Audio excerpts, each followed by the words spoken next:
أيها الآباء مع الإخوان والأخوات المستمعين الحاضرين والحاضرات رحمكم الله. Bapak Ibu ikhwan wal akhwat yang dimuliakan oleh Allah. Alhamdulillah. Puja syukur kehadirat Allah Subhanahu wa taala atas berbagai macam limpahan rahmat nikmat yang Allah berikan kepada kita, terutama nikmat Islam, nikmat iman, nikmat kita dijadikan umat Nabi Muhammad sallallahu alaihi wasallam, nikmat hidayah, taufik, wasihah, walafiat. Begitu juga salah satu salam dan janji yang kita aturkan hadiahkan kepada Nabi Muhammad sallallahu alaihi wasallam beserta para keluarganya, para sahabatnya, para pengikutnya yang akhir zaman. Yang masalah hadirin rahimakumullah, hari ini kita akan membahas di dalam masalah udhiyah, hukum di dalam masalah korban. Karena sebentar lagi kita akan menghadapi yang namanya udhiyah, korban. Udhiyah adalah bagian daripada syariat Nabi kita Nabi Muhammad sallallahu alaihi wasallam. Udhiyah diambil dari kalimat ad-dhahwah. Ad-dhahwah. Udhiyah itu diambil dari kalimat ad-dhahwah. Dhahwah itu artinya waktu duha. Kenapa dinamakan udhiyah itu waktu duha? Karena awal pertama kali dilakukannya itu di waktu duha. Yang termasuk waktu duha. Makanya dinamakan sembelihan waktu duha. Nah, udhiyah sembelihan waktu duha itu makanya dinamakan udhiyah. Udhiyah ini merupakan syariat Nabi. Asal perintahnya adalah firman Allah Subhanahu wa taala di dalam Al-Qur'an menyatakan washolli li rabbika wanhar, salatkan engkau kepada Tuhanmu Muhammad, wanhar, berkorbanlah. Ini perintah Allah Subhanahu wa taala kepada Nabi kita Nabi Muhammad sallallahu alaihi wasallam. Salatlah engkau kepada Tuhanmu. Yang maksud salat ini ulama hadis, ulama mufassirin, ulama tafsir mengatakan yang dimaksudkan adalah salat Idul Adha. Kenapa? Karena sebenarnya ada perintah daripada korban. Makanya dimasukkan salat itu adalah salat Idul Adha. Walaupun ada pendapat yang mengatakan salat lainnya, nah, selain salat Idul Adha. Nah, tapi ulama tafsir mengatakan yang dimasukkan adalah salat Idul Adha. Lalu perintah korban. Kenapa salat Idul Adha? Karena setelahnya ada perintah korban. Makanya kata ulama Idul Adha lebih afdal daripada Idul Fitri karena dua sebab. Yang pertama, Idul Adha dari Al-Quran. Yang kedua, di dalam Idul Adha ada ibadah besar, yaitu ibadah haji dan ibadah korban. Makanya Idul Adha itu lebih afdal daripada Idul Fitri. Ini perintah Allah kepada Nabi kita Nabi Muhammad SAW untuk korban. Makanya Nabi mengatakan, umirtu bin nahri wa sunnah lakum. Aku diperintahkan oleh Allah untuk korban dan ini sunnah bagi kalian, kata Rasulullah SAW. Udhiyah juga riwayat daripada Imam Tirmidzi an Aisyah radhiyallahu anha anna Nabi sallallahu alaihi wasallam qala ma 'amila ibn adam min nahr min amali ahabba ila Allah ta'ala min al-iqtida inna halakat yawm al-qiyamah qurunha wa adlafiha an adam la ilaha illa Allah wa kana qabla an yada'a min al-ardi fatihu biha nafsa. Rasulullah sallallahu alaihi wasallam mengatakan tidak ada satu amalan Bani Adam yang dicintai oleh Allah pada hari lebaran melebihi mengalirkan darah. Jadi amalan yang paling dicintai oleh Allah pada hari lebaran itu adalah korban. Innaha la ta'ti yaumil qiyamah bi adlafiha. Karena korban itu akan kembali datang kepada kita pada hari kiamat dengan tanduk-tanduk dan kuku-kukunya. Artinya memberikan manfaat kepada kita. Dan darah yang jatuh di muka bumi itu sudah diterima oleh Allah Subhanahu wa taala sebelum jatuh di muka bumi. Inna dam la yu'minu Allah bi makan qabla bil ard. Darahnya yang kita korbankan itu sebelum jatuh di muka bumi sudah diterima di sisi Allah Subhanahu wa taala. Fatihu biha nafsan. Berbaguslah jiwa kalian ketika kalian korban. Artinya jiwa kita, niatan kita ketika korban adalah perbaiki. Karena penting bukan hanya korban saja. Ini Rasulullah mengingatkan kita dalam masalah korban. Begitu juga amaliyah yang lainnya. Karena berapa banyak amaliyah yang kita lakukan ini, niatan kita bukan karena Allah terkadang. Niatan kita ini ada sisi duniawinya. Makanya penting bagi kita untuk memperbaikinya. Makanya kemarin cerita ustaz tentang masalah ini susah kita orang. Nah, mau perbagus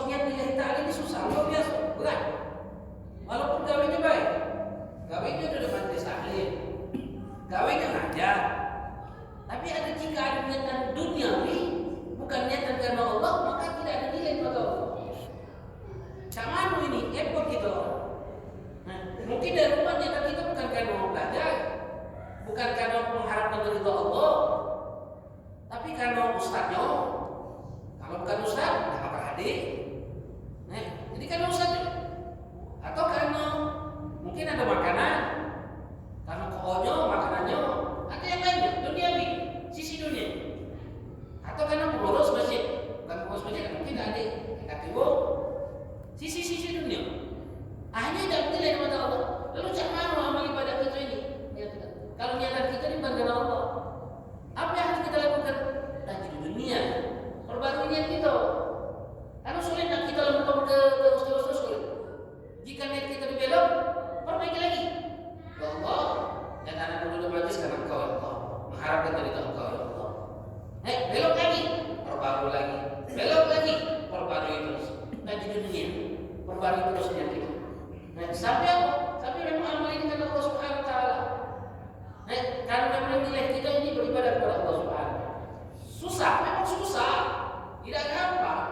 Memang sulit, amal lillahi ta'ala itu sulit.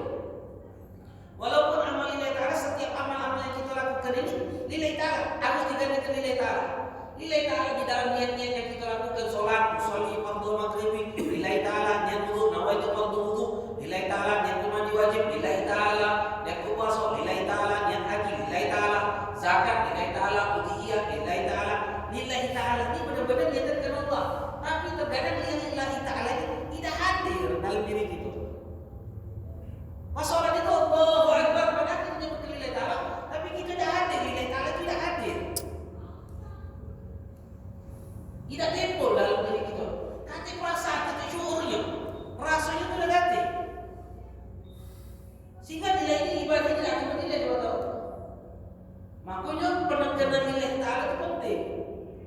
Penekanan setiap amal kita karena Allah itu penting. Supaya bernilai di mata Allah. Kalau tidak nilai ta'ala, kita bernilai di mata Allah.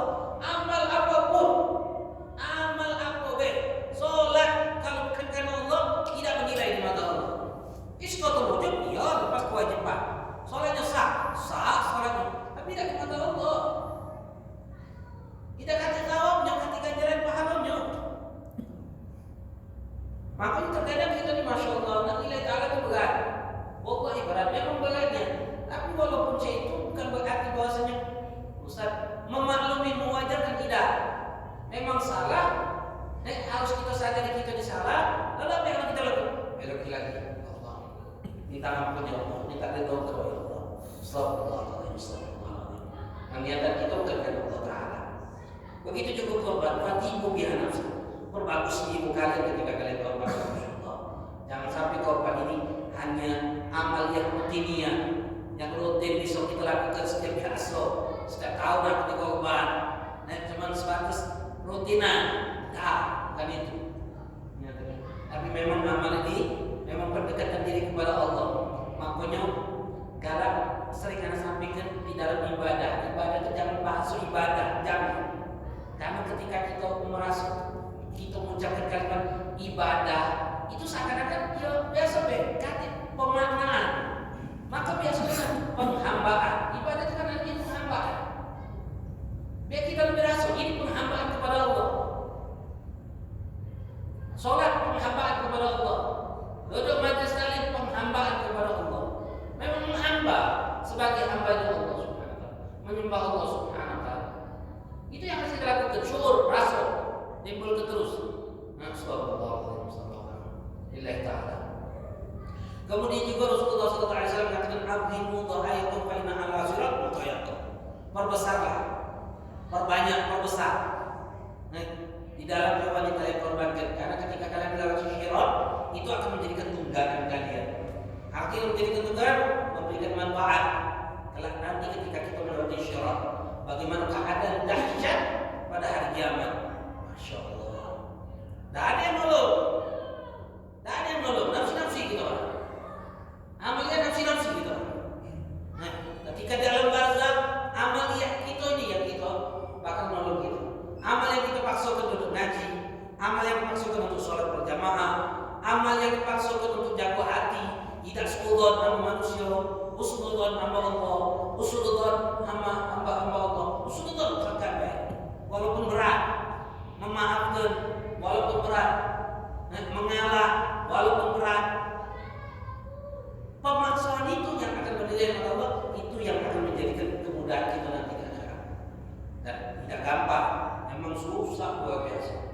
tidak gampang. Kenapa? Karena penting maksiat ini kan ini amalia qalbiyah, perbuatan hati. Nah, perbuatan hati ini bukan susah, sulit. Sulit. Makanya minta selalu sama Allah Subhanahu wa taala. Hanya Allah yang bisa merubah perilaku yang baik, hati yang baik. Yang tidak bisa merubah hati yang baik itu kecuali hanya Allah. Minta sama Allah jauhkan dari hati-hati yang busuk, hati-hati yang tidak baik. Yang tidak bisa menjauhkan hati yang tidak baik ini, menghilangkan hati yang tidak baik yang busuk di dalam hati kita, kecuali hanya Allah. Minta ampun sama Allah, minta sama Allah. Itu yang harus kita lakukan. Kemudian juga riwayat Anas bin Malik, Rasulullah SAW korban bahan Nabi SAW bikabasain amlihat agranet dabhumam biyadil karimah wasamu wa kabbara wa ta'lijam mubaraka ala sahihah. Dalam riwayat Rasulullah SAW mengatakan Sayyidina Anas, Rasulullah nyembelih 2 kambing warna putih yang mempunyai tanduk, disembelihnya dengan tangannya yang mulia, lalu Nabi baca bismillah, lalu Nabi takbir, lalu meletakkan kaki yang penuh dengan keberkahan di pundak hewan yang dikorbankan tersebut. Udhiyah ada 3 syarat. Dikatakan itu udhiyah. Yang pertama, yutbahu minan na'am. Yang disembelih itu binatang ternak berupa unta, sapi dan kambing. Hanya unta, sapi dan kambing di dalam mazhab kita yang diperbolehkan. Selain mazhab kita tidak diperbolehkan. Selain sapi, unta, sapi dan kambing tidak diperbolehkan dalam mazhab kita. Walaupun di luar mazhab, bahkan riwayat Asma radhiyallahu anha itu pernah nyembelih kuda di zaman Rasulullah SAW. Abu Hurairah radhiyallahu anhu pun nyembelih kuda di zaman Rasulullah SAW. Abdullah bin Abbas berpendapat apa lagi kata Abdullah bin Abbas? Anhu yakni irqatidam walau minal dujaj awis. Beliau berpendapat yang penting ngalirkan darah cukup walaupun itu dari ayam ataupun bebek. Ini pendapat Abdullah bin Abbas. Pendapat Abdullah bin Abbas. Mazhab Syafi'i bukan. Dalam mazhab kita Syafi'i hanya diperbolehkan untuk sapi dan kambing. Tapi ada pendapat ulama dalam mazhab Syafi'i seperti wakana Syekhuna Syekhul Kitab Bayyuni mengatakan guru kami rahimahullah yang berfakir tadi memerintahkan orang fakir miskin yang pengen korban tidak mampu untuk korban taklid melalui pendapat Abdullah bin Abbas. Jika dia pengen korban tapi tidak mampu untuk beli korban, melalui pendapat Abdullah bin Abbas. Apa? Nyembelih ayam atau nyembelih bebek. Niatkan korban adalah bagi melalui pendapat Abdullah bin Abbas. Bagi siapa? Fakir miskin. Kaki kita bahas siapa kata tadi? Wong yang tidak dianggap mampu. Bahkan di sini dikiaskan hukum udhiyah ini dengan akikah.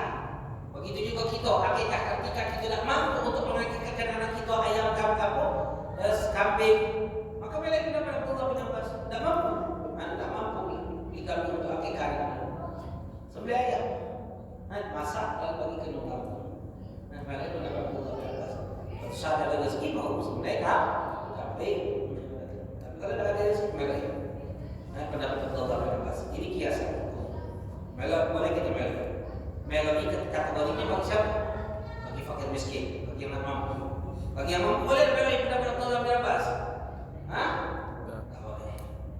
Hanya fakir miskin saja yang boleh.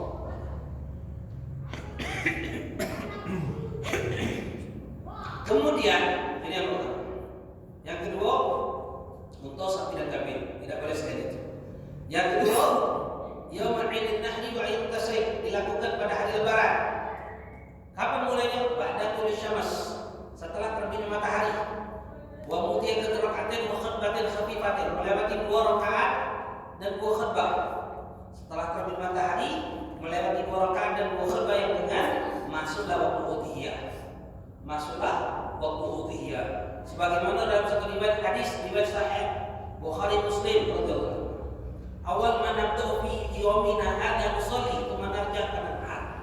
Man fa'ala dhalika faqad asaba sunnatana wa man dhaba qabla dhalika fa innahu huwa lahu qadamu li-ahdi laysa min an-nusuk fi syai'. Rasulullah sallallahu alaihi wasallam mengatakan awal pertama kali yang kami lakukan pada hari ini, pada hari Lebaran, kami sholat. Kemudian kami pulang. Pananha. Lalu kami korban. Barang siapa yang melakukan hal tersebut, maka dia telah mengenai sunnah kami. Wa man dzabah qabla dzalika, barang siapa yang menyembelih sebelum waktu tersebut, maka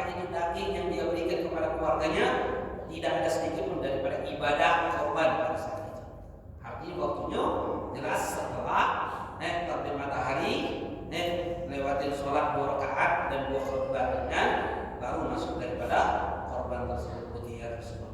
Sampai kapan? Sampai tenggelam pada matahari hari tasyrik. Hari tasyrik 11, 12, 13. Tenggelam matahari pada hari tasyrik, selesai udhiyah tersebut. Itu yang kedua.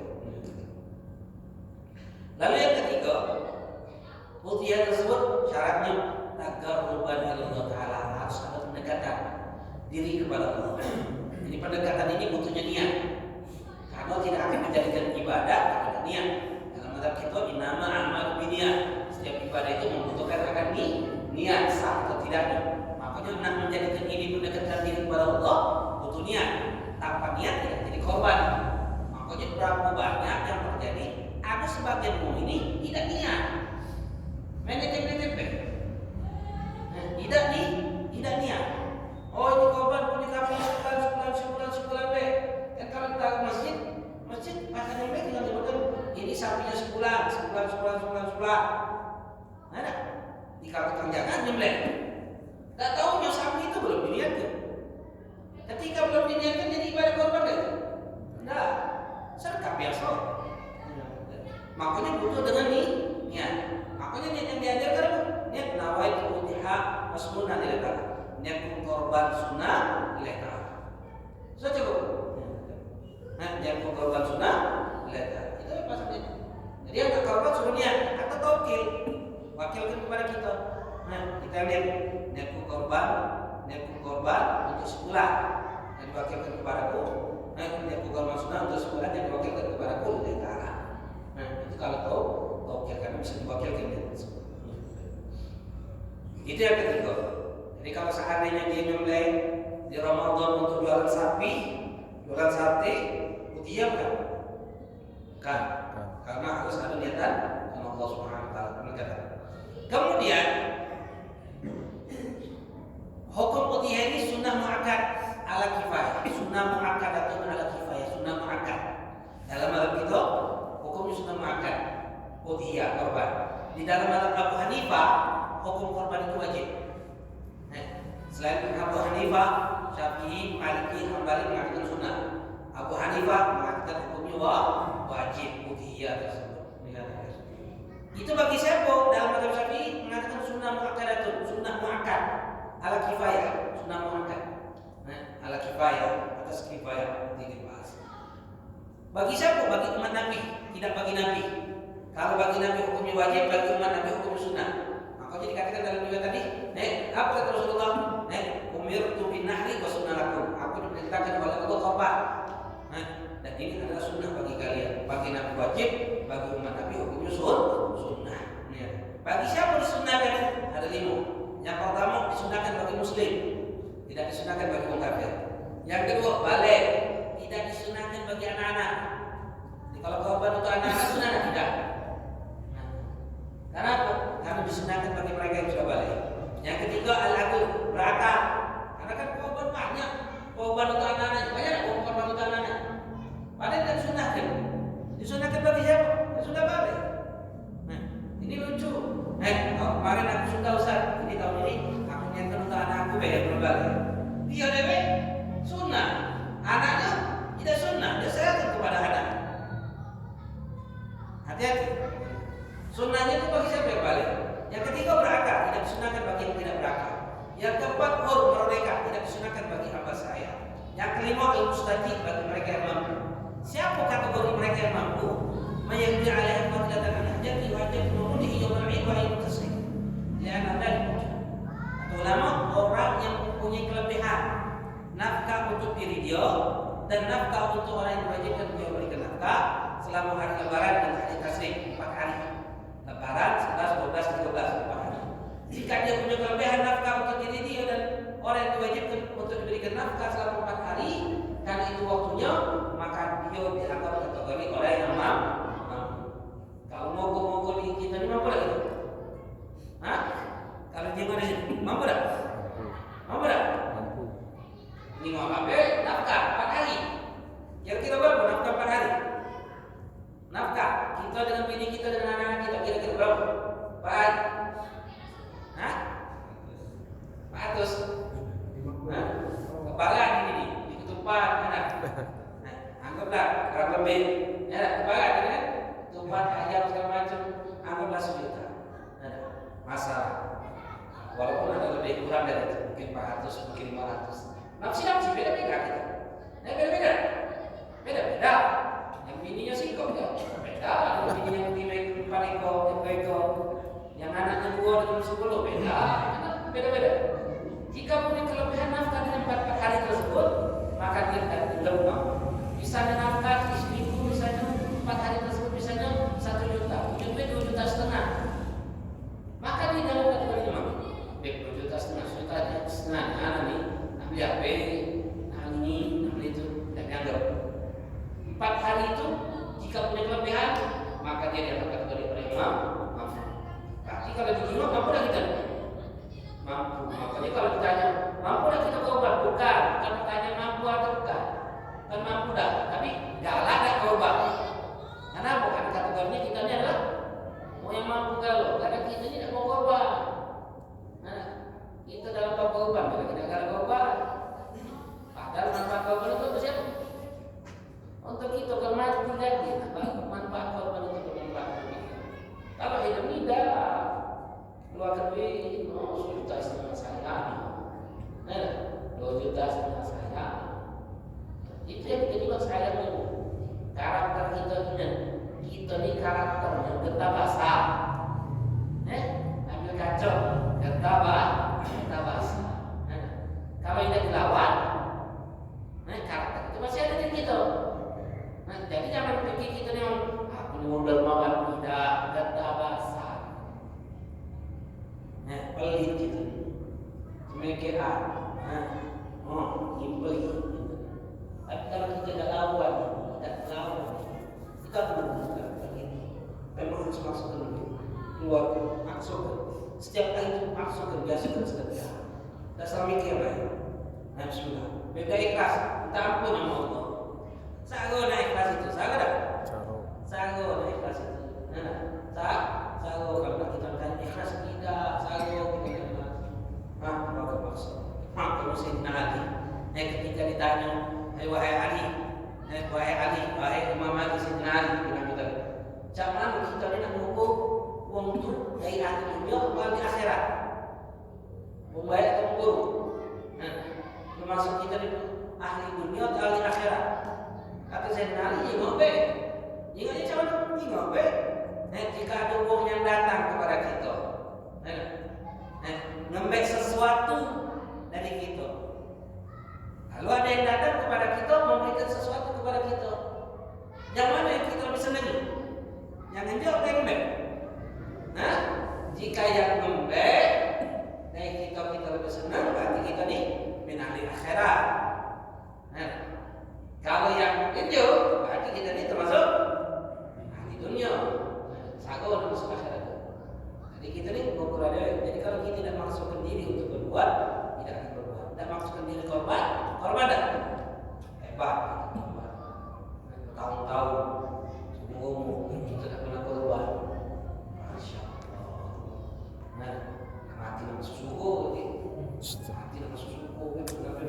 Kalau mati bilang yang buah mana? Sama agak. Paksakan. Tak usah mikir ke yang lain. Bismillah. Bismillah. Sudah senang. Sudah senang. Coba tak? Cukup. Osok sudah senang. Ngesok tak? Osok. Kalau anak sudah senang korban. Ngamen majlis ngobrol Habib korban. Sudah sadar. Walaupun korban kambing betina. Walaupun kecil kau pada besar korban ini. Alat sehat. Jadi kita ini mampu. Maka sunnah untuk korban. Kemudian putih ini disunahkan bagi mereka yang korban untuk tidak menghilangkan bagian daripada bulu dan bukunya. Dari mulai dari 1 Dzulhijjah sampai ke korban. Karena ada larangan riwayat hadis Muslim, larangan Rasulullah SAW untuk menghilangkan bulu dan bukunya bagian hendak korban dari mulai tanggal 1 Dzulhijjah sampai korban. Tanggal 1 hari apa?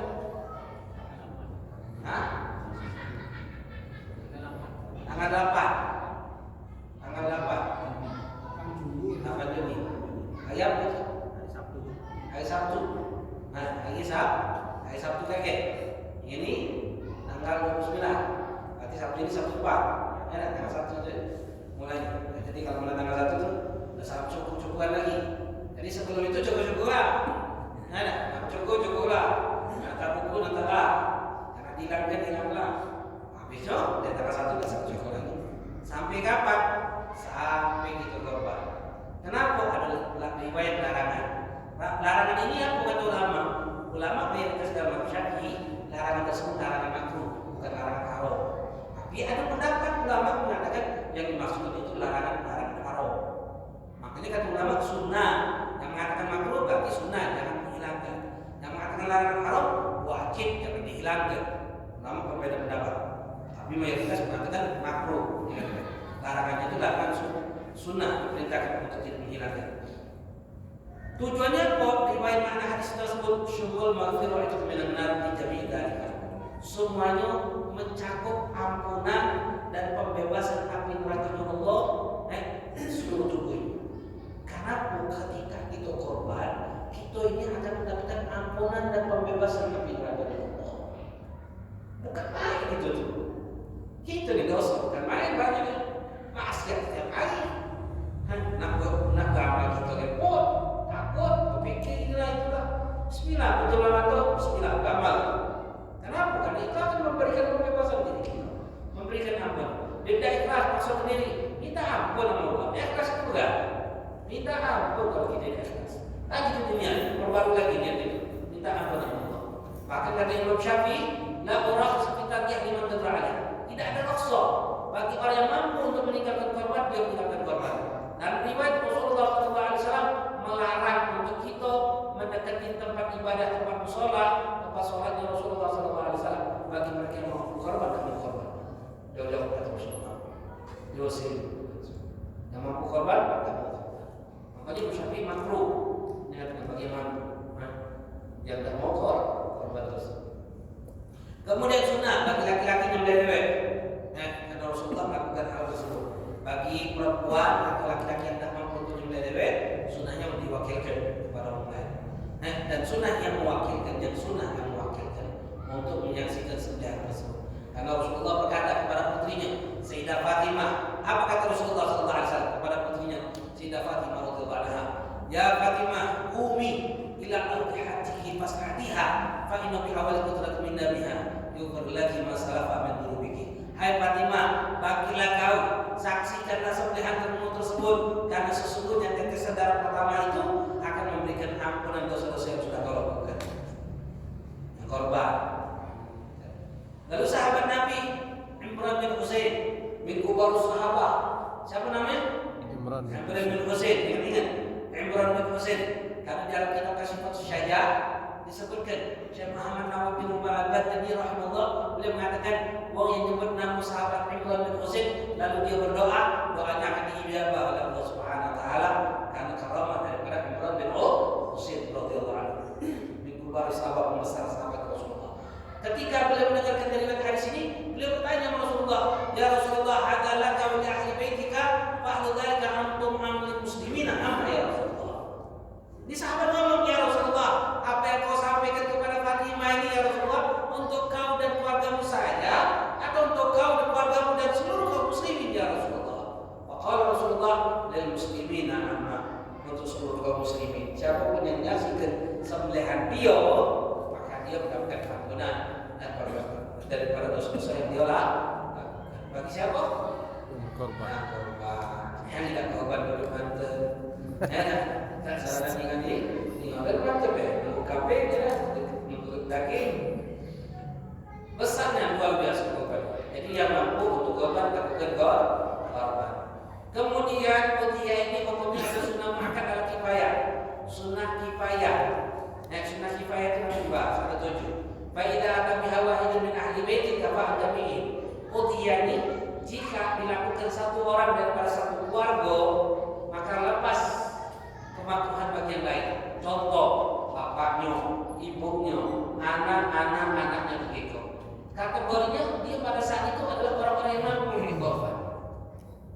Pada saat itu dia adalah kategori orang-orang yang mampu berkorban. Pada saat itu, Maka jika saat itu salah satunya bapaknya bayar korban, ibunya bayar korban, anaknya bayar korban, maka lepas bagi yang lain untuk tidak korban, lepas kemakruhan.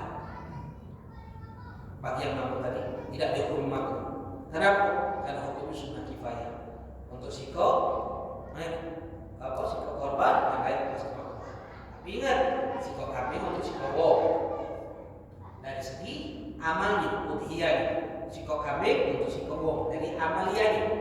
Perbuatannya, udhiyahnya. Tapi dari segi pahala, siko kambing bisa dia hadiahkan pahalanya untuk yang lain, untuk satu keluarga.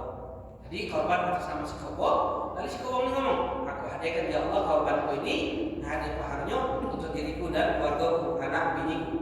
Maka kita dapat, anak bini kita dapat. Kalau untuk keluarga dari segi pahala. Tapi dari segi udhiyahnya dewek, namanya dewek, siko kambing untuk siko lagi di dalam dewek seperti itu kan. Hukum udhiyah ini sendiri, hukumnya adalah sunnah kifayah. Sunnah kifayah itu ada 7 dalam syariat kita. Sunnah kifayah itu ada 7. Yang pertama apa? Udhiyah. Yang kedua adzan. Apa hukum adzan? Sunnah kifayah. Yang ketiga qomat. Sunnah kifayah. Jika qomat yang lain ada satu qomat lagi. Yang keempat tasmitul atis, menjawab pembersih. Jika kita kami ada yang bersih, maka sunnah kita doakan dia, mengucapkan apa? Ya Alhamdulillah. Kali jawab ya Alhamdulillah. Tapi dengan syarat kata ulama. Jika dia mengucapkan Alhamdulillah, kalau dia tidak mengucapkan Alhamdulillah, suruh dia ucapkan Alhamdulillah. Alhamdulillah. Baca ucapkan Alhamdulillah, baru kita doakan ya Alhamdulillah. Doakan lagi, balas lagi. Ya Hadikumullah, waslih balakum. Semoga Allah memberikan rahmat kepadamu. Dijawab lagi, semoga Allah memberikan hidayah kepada kau dan memperbagus hatimu. Ya Hadikumullah, waslih balakum. Semoga Allah memberikan hidayah kepada kau dan memperbagus hatimu. Ini doa. Hukumnya apa? Sunnah kifayah kalau rame-rame. Kalau DWA, sunnatul ain. Kalau budak kecil yang bersih, ucapkan apa? Kalau budak kecil, bayi, anak-anak bersih, ucapkan apa? Alhamdulillah, barakallahu fiik. Alhamdulillah, semoga Allah memberikan berkah. Barakallahu fiik. Kalau budak kecil bersih, alhamdulillah, barakallahu fiik. Itulah. Kemudian fi'lul mayyit kita kena manduk. Perbuatan mayit yang sunnah. Perbuatan mayit yang sunnah itu contohnya apa? Contohnya adalah memutih mayit. Apa memutih mayit? Sunnah apa? Sunnah kifayah. Sikap yang memutih yang lain tak perlu lagi. Kalau memandikan mayit apa hukumnya? Wajib. Kalau kifayah. Mutiyah, adzan, qomat, menjawab pembersih, perbuatan mayit yang sunnah. Kemudian memulai salam. Apa memulai salam? Sunnah. Menjawab salam wajib. Kalau DWA memulai salam ini sunnatul ain.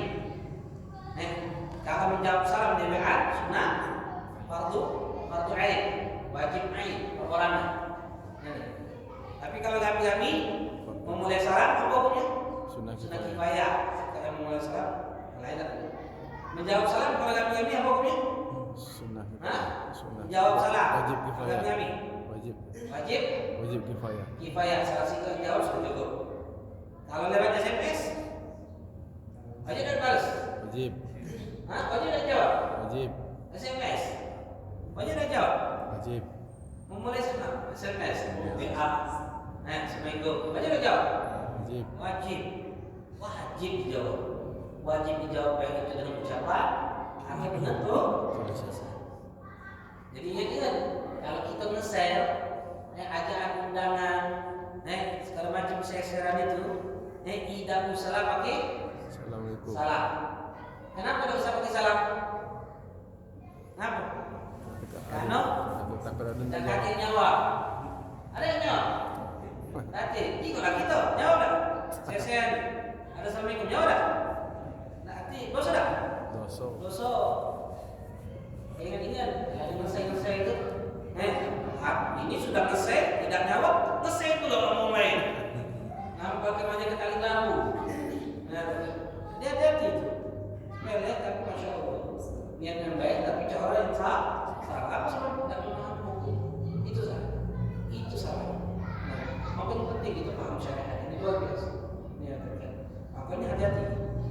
lebih baik tidak usah. Mesel itu pakai salam. Kenapa? Karena kebanyakan tidak nyawab salam. Nah, padahal kalau menjawab salam itu hukumnya apa? Wajib. Jadi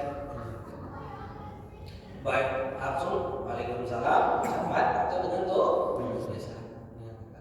Nggak beda-beda. Kemudian wali akli basmalah, makan bersama-sama. Nampak Nabi baca bismillahnya hukumnya adalah sunnah kifayah. Sunnah kifayah. Jika membaca yang lain tak baca apa? Kalau dia kata baca kalau dosa. Kurang berkah. Ya orang setor makan. Kan saya tentu kalau kita dah baca kita baca, kita baca bismillah. Saya kan malah makan. Makanan kita tu dia juga makan. Kalau kita baca bismillah pertengahannya dimudahkan oleh setor. Berarti kita makan muntah setor. Tidak. Mat poik setor maksudnya di dalam hadis tersebut. Mat poik setor. Nah, makanya baca bismillah di awal, kalau lupa di pertengahan. Kalau lupa sudah selesai, dihantarkan di akhir. Walaupun sudah selesai makan, lupa baca bismillah, hantarkan. Bacanya apa? Bismillahi bil awali wa akhiri atau bismillahi awal wa akhir. Paham? Jima. Nah, yang ketujuh tidak disebutkan yang ke-8. Jima. Ketika jima sudah baca bismillah. Sunnah baca bismillah. Sunnah baca bismillah. Hukum baca bismillahnya apa hukumnya? Sunnah itu sunnah kifayah. Sunnah kifayah. Kalau kita macam ini dah baca dah apa? Kalau ini yang macam kita dah baca dah apa? Kalau itu dua-duanya dah baca, datang ke pertengahan. Lewat. Jangan didatangkan pertengahan. Karena ketika kita jima, hukumnya jangan mogok. Makruh untuk pakai. Ini Pak Jima pakai. Hukumnya makruh. Bahkan di Rasulullah bisa dipakai pisah. Cari hati-hati. Apa doanya ketika jima? Allahumma jannibna bisyaitan. Allahumma jannibna bisyaitan wa jannibna. Apa? Allahumma jannibna bisyaitan wa jannibna bisyaitan fi ma razaqtana. Allahumma jannibna syaitan wa jannibna bisyaitan fi ma razaqtana. Allahumma jannibna syaitan wa jannibna bisyaitan. Syaitan razaqtana. Minta kita dijauhkan daripada syaitan dan minta kepada Allah jauhkan syaitan daripada rezeki yang Allah akan berikan kepada kita, yaitu ini namanya maco. Jadi bahaya dibaca. Bahaya. Karena kita nak punya anak soleh itu tidak gampang. Prosesnya itu panjang dari awal. Bukan karena pengen punya anak jadi anak soleh dan soleh, tidak. Dari awal proses untuk pengen punya anak soleh dan soleh itu. Dari awal itu dari mana? Dari pilih pasangan. Dari awal, dari pilih pasangan. Sudah pilih pasangan ketika akan nikah, niatannya setelah akan nikah, hubungannya, jimannya. Ketika jima, ada ini semuanya habis melahirkan, ketika melahirkan, setelah melahirkan, dibacakan, dihadiri dan segala macam. Ketika tarbiyah, pendidikan terhadap anak, itu harapan pengen jadi anak soleh. Bukan sudah anak sebesar juga agar anak menjadi soleh dan salehah. Ini prosesnya mana? Instan jadi anak soleh dan salehah itu soleh. Prosesnya dari awal. Kemudian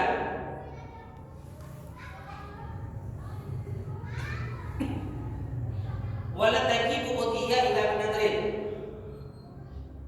Tidak diwajibkan udhiyah kecuali dinadarkan.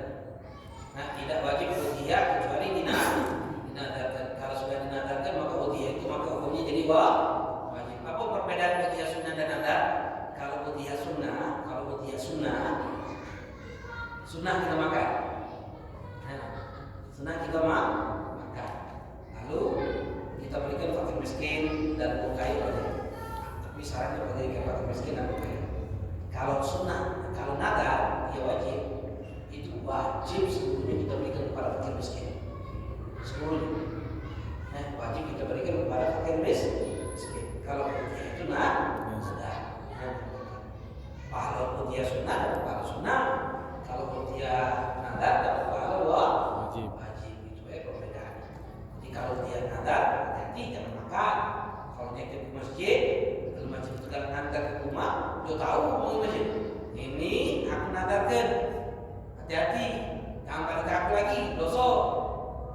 lain, yang punya orang lain juga aku tidak apa-apa. Nah, yang ini harus diberikan kepada orang lain, untuk miskinkan. Itu yang harus kita hati-hati. Nah, Allah Ta'ala itu hukum daripada budaya. Ada yang ada.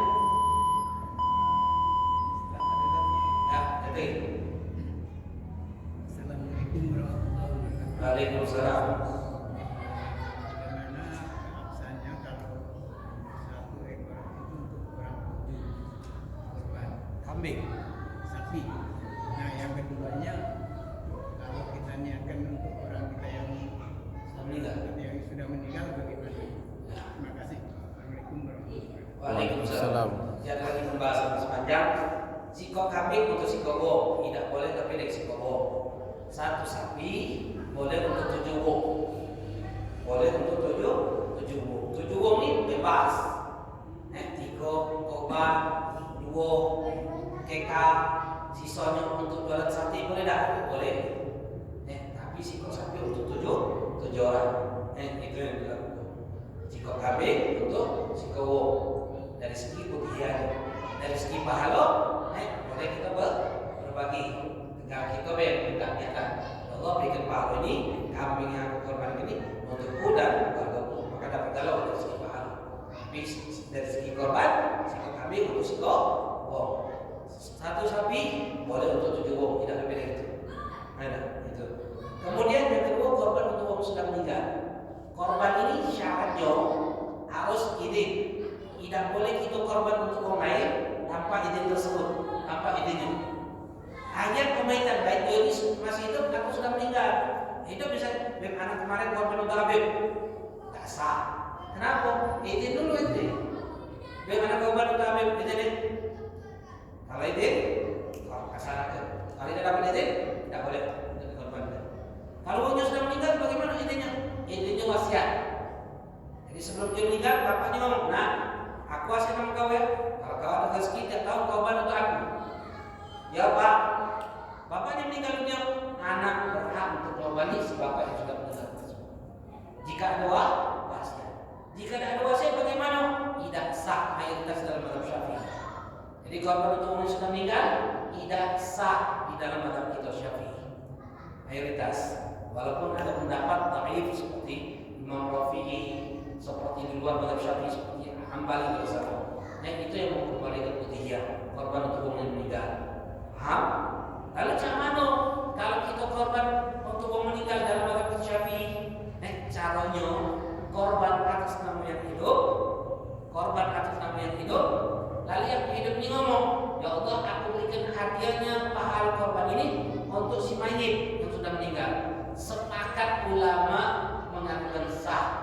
Tidak ada khilafiyahnya. Tidak ada khilafiyahnya. Karena dua hal yang tidak ada khilafiyahnya di dalam amalan yang bisa memberikan kepada si mayit. Yang pertama adalah doa, yang kedua sedekah. Kata khilafiyah sepakat ulama, itu akan sampai kepada si mayit. Paham? Makanya kalau kita beramal dan kita pahalanya sedekahkan, kalau kita sedekahkan pahalanya kita berikan kepada si mayit, sampailah. Sepakat sampai. Tapi kalau yang di dalam yang lainnya ada khilafiyahnya, seperti baca yasin, Quran, yasinan kami hadiahkan untuk pahala untuk semayit, nyampe dah. Mayoritas dalam mazhab Syafi'i nyampe, dalam mazhab Syafi'i ada yang kata tidak nyampe. Jadi ulama berbeda pendapat. Di luar dalam pendapat itu ada yang katakan sampai, ada yang katakan tidak sampai. Ya sudah, yang lain sampai. Yang mengatakan sampai, ya bila yang pendapat mengatakan sampai. Kalau namanya pendapat yang sampai, jangan wasiat memantul gara-gara kalau meninggal, kata yasin, dia kan pahalanya doa, mana, amal, untuk mati salib. Kalau ada kan pahalanya untuk semayit, karena mereka pendapat yang mengatakan sampai. Maaf. Allah Ta'ala akan kita lakukan lagi pembahasan. Mudah-mudahan Allah berikan keberkahan dalam hidup kita, menambahkan ilmu kita, dijauhkan dari segala perkara yang menyebabkan kita jauh dari Allah. Kita minta kepada Allah Subhanahu Wa Taala untuk kita berdua itu cinta yang mencintai kita, tingkat senang kepada kita. Kita muslim ketemu yang pernah berbuat baik dalam hidup kita, ketemu yang pernah kita zalim yang tidak boleh kita dari musliman. Kita minta kepada Allah menyusul kita dosa mereka. Allah tinggal kita dan mereka dalam keadaan husn. آمين. الله بها يرضى بها، يرضى بحسن الخاتمة في الخير والعافية. اللهم صل على نبينا محمد حملة المقربين. اللهم أغننا بعلم زينا بحلم أعطنا بتقوى وجملنا بالعافية يا أرحم الراحمين يا أرحم الراحمين يا أرحم الراحمين. فرج على المسلمين يا أرحم الراحمين يا أرحم الراحمين يا أرحم الراحمين. فرج على المسلمين يا أرحم الراحمين يا أرحم الراحمين يا أرحم الراحمين. فرج على المسلمين. صلى الله عليه وسلم الحمد لله رب العالمين. سبحانك اللهم وبحمدك أشهد أن لا إله إلا أنت أستغفرك. هذا ما قال لكم. السلام عليكم.